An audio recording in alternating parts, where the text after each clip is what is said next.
स्वागत है आप सभी का। आज हम भाषा भारती हिंदी का 21वां पाठ पढ़ेंगे। यह पाठ हमारे लिए बहुत ही हेल्पफुल साबित होने वाला है, तो इस पाठ को अंत तक जरूर पढ़ें और सुनें। धन्यवाद।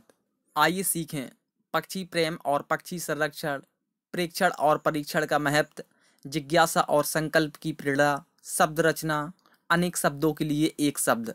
पाठ परिचय। सालिम अली का पूरा नाम सालिम आई मुइजुद्दीन अब्दुल अली था। वे असाधारण पक्षी प्रेमी थे। बया पक्षी के अध्ययन के परिणाम के प्रकाशन से उन्हें बहुत प्रसिद्धि प्राप्त हुई।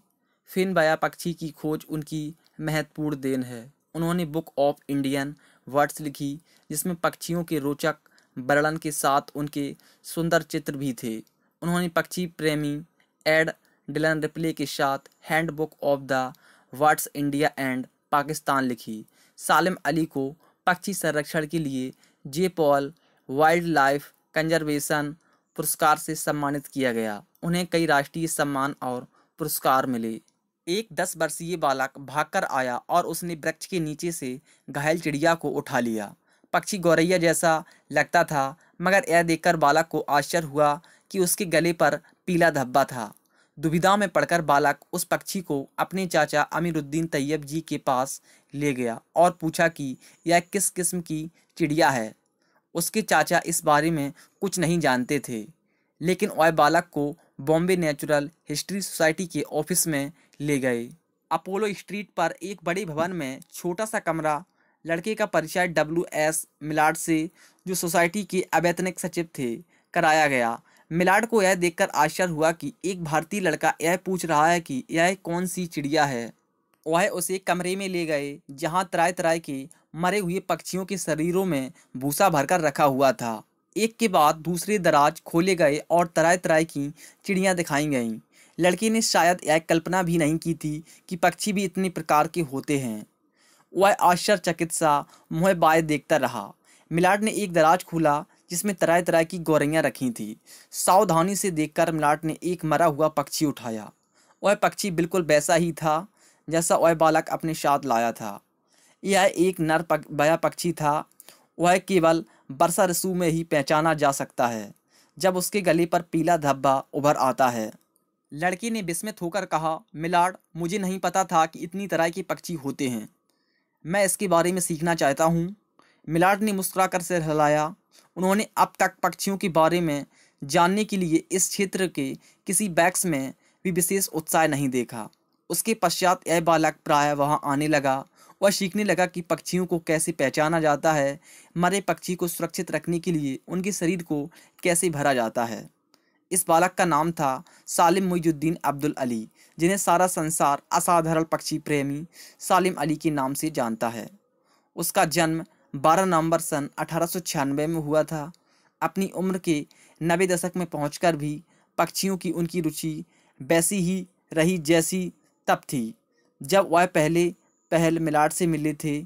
उन्होंने पक्षियों की संरक्षण के लिए जो योगदान दिया है, उसके लिए उन्हें जे पॉल वाइल्ड लाइफ कंजर्वेशन पुरस्कार मिला है। उन्हें कई राष्ट्रीय सम्मान और पुरस्कार भी मिले। आश्चर्य की बात यह है कि सालिम अली के पास किसी विश्वविद्यालय की डिग्री नहीं थी। यद्यपि उन्होंने कॉलेज में प्रवेश लिया, मगर बीजगणित से डरकर पढ़ाई छोड़कर भाग खड़े हुए।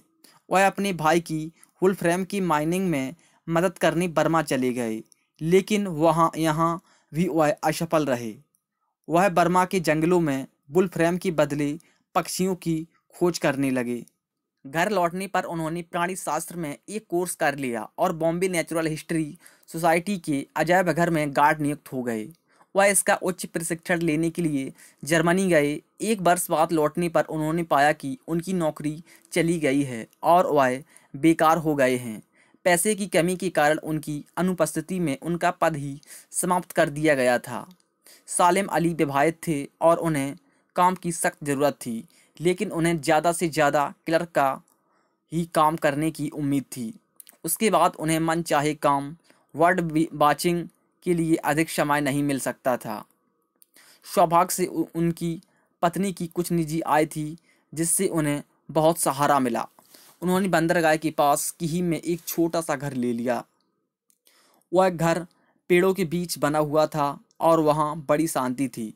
जब वर्षा ऋतु आई तो सालिम अली ने देखा कि घर के पास ही बया पक्षियों ने एक पेड़ पर अपनी बस्ती बनाई है।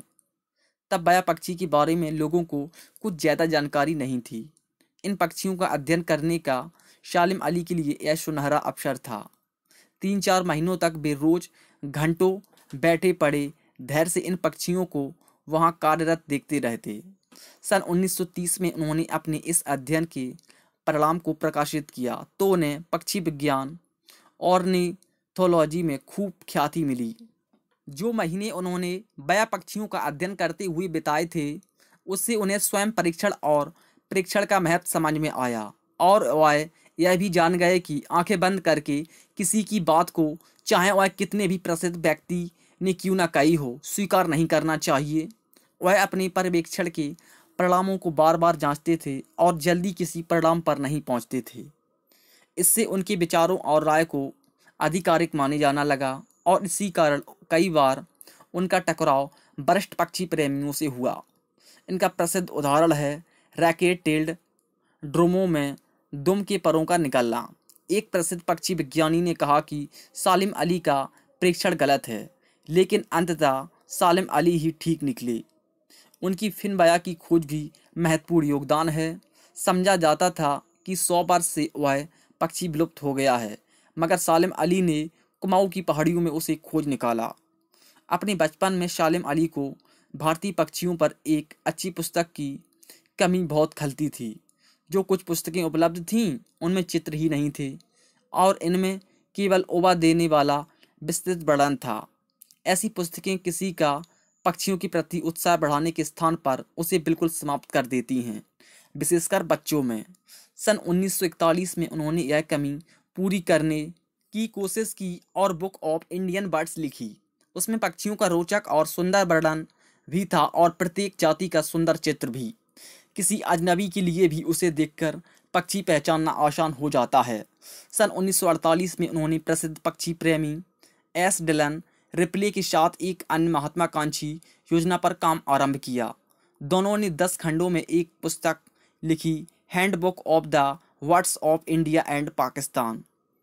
इस पुस्तक में इस उपमहाद्वीप में पाए जाने वाले सभी पक्षियों के बारे में जानकारी है, उनकी आकृति, उनके पाए जाने की जगह, उनकी प्रजनन की आदतें, प्रव्रजन और यह भी कि उसके बारे में और क्या जानना बाकी है। सन 1987 में सालिम अली की मृत्यु हो गई। लेखक दिलीप मधुकर साल्वी। उम्मीद करता हूँ आप लोगों को यह पाठ पढ़कर अच्छा लगा होगा। अगर अच्छा लगा हो तो इसे लाइक कीजिए और चैनल को सब्सक्राइब कर लीजिए और अपने जानकार दोस्तों में इस वीडियो को शेयर कीजिए। धन्यवाद। तब तक और वीडियो देखते रहिए। मिलते हैं अगले पाठ में।